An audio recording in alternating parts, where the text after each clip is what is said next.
मुझे शिरडी में हरा गया, मुझे मंत्री ने बनाया, फिर मैं उधर क्या करूं?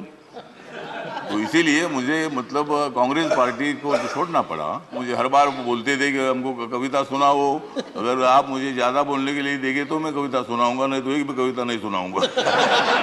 मैं तो अन्याय के खिलाफ लड़ा हूं, मैं तो अन्याय के खिलाफ लड़ा हूं, इसलिए आपको बधाई देने के लिए यहां खड़ा हूं।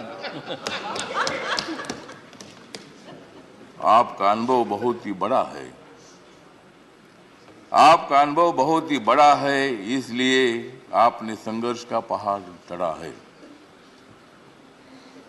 मेरे पार्टी का मैं हूं अकेला, मेरे पार्टी का मैं हूं अकेला, लेकिन मेरे हाथ में है संविधान का पेला। मैं हूं मेरे पार्टी का अकेला, लेकिन मेरे हाथ में है संविधान का पेला। मैं तो हूं आपका सच्चा चेला, मैं तो हूं आपका सच्चा चेला, मुझे मत छोड़ो अकेला।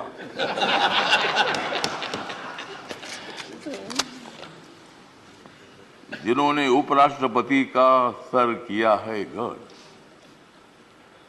जिन्होंने उपराष्ट्रपति का सर किया है गढ़, उनका नाम है धनखड़। हमें मिलकर उखाड़ देनी है विषमता की जड़, हमें मिलकर उखाड़ देनी है विषमता की जड़। इसमें जरूर सफल होंगे आदरणीय धनखड़। हाउस में जो सदस्य करेंगे फ्रैक्शन, हाउस में जो सदस्य करेंगे फ्रैक्शन, उनके ऊपर होनी चाहिए कड़ी एक्शन। हमें तो मजबूत करना है भारत नेशन, हमें तो मजबूत करना है भारत नेशन। हंगामा करने की हमें नहीं चाहिए फैशन। तो हमें पूरा विश्वास है कि आप बहुत बड़ा संघर्ष करते करते यहाँ पहुंचे हैं। गांव से आकर किसान के बेटे के माध्यम से आप इतने बड़े उच्च पद पर आए हैं। इसमें आपका अनुभव, आपका बहुत बड़ा संघर्ष है, बहुत बड़ा काम आपने किया है।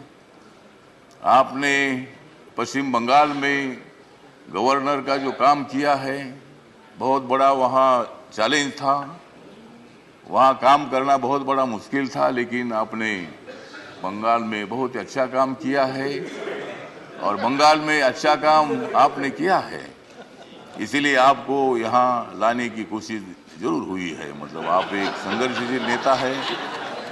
मतलब वहाँ अगर आपका काम ठीक नहीं होता था तो शायद ये पद आपको मिलना बहुत बड़ा मुश्किल था, लेकिन आपने बहुत अच्छा काम किया है। ठीक बात है, बंगाल भी अपना ही है, सभी बंगाल के नेता भी अपने हैं, देश का एक वो राज्य है। और कोई भी राज्य हो, यहाँ किसी पार्टी की सत्ता आती है जाती है, कोई मुख्यमंत्री होता है, कोई नहीं होता है।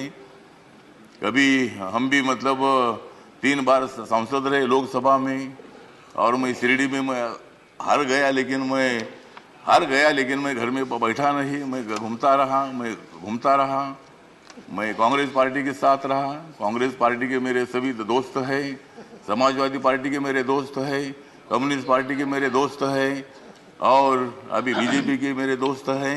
मैं सब बीजेपी के साथ में आया हूँ, और भारतीय जनता पार्टी के साथ मैं इसलिए आया हूँ कि मुझे शिरडी में हारा गया, मुझे शिरडी में हारा गया, मुझे मंत्री ने बनाया, फिर मैं उधर क्या करूं?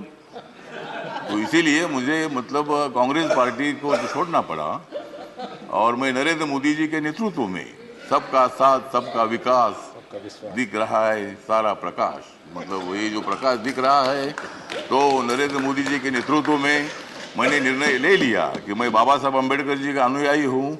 बाबा साहब अम्बेडकर जी ने सत्ता में आना चाहिए बताया है। मेरी अकेली पार्टी सत्ता में नहीं आ सकती है, किसी के साथ मिलकर ही सत्ता में आ सकता हूँ। और मेरे पार्टी का मुझे लोग पूछते हैं कि तुम्हारा पार्टी का एक भी लोकसभा में मेंबर नहीं है, तो भी आप मंत्री कैसे हैं? तो मैंने बोला, आप माननीय नरेंद्र मोदी जी को जाकर पूछो, मतलब मैं कैसा मंत्री हूँ। मतलब मैं अकेला हूँ, लेकिन मेरे पार्टी के लोग पूरे देश भर में है। नॉर्थ ईस्ट में मेरी पार्टी सभी पार्टी है, और मुझे बोलने का मौका दे दीजिए। मुझे मालूम है कि आप बहुत अच्छे आदमी हैं और मैं आपको, हाँ, आप मुझे हर बार बोलते थे कि हमको कविता सुनाओ। अगर आप मुझे ज़्यादा बोलने के लिए देंगे तो मैं कविता सुनाऊंगा, नहीं तो एक भी कविता नहीं सुनाऊंगा। तो ठीक बात है, तो इसीलिए मतलब कविता सुनाता भी रहूँगा। और आप एक अनुभव है तो इसीलिए अपोजिशन को भी आप मौका दे दीजिए, हंगामा करने के लिए मौका दीजिए, लेकिन एक आधा दिन हंगामा करने के लिए मौका दीजिए, दूसरे दिन एक्शन होना चाहिए और हाउस का काम भी मतलब चलना चाहिए। इसीलिए आप एक सर्वोच्च हाउस के आप चेयरमैन बन गए हैं। इसीलिए मैं, मेरी जो आरपीआई है, रिपब्लिकन पार्टी है, गरीबों की पार्टी है, दलितों की पार्टी है, इस पार्टी की तरफ से मैं आपके साथ हूँ। मैं हमेशा आपको साथ देता रहूँगा और आप मुझे बोलने का मौका देते रहो। जय जय भीम, जय भारत।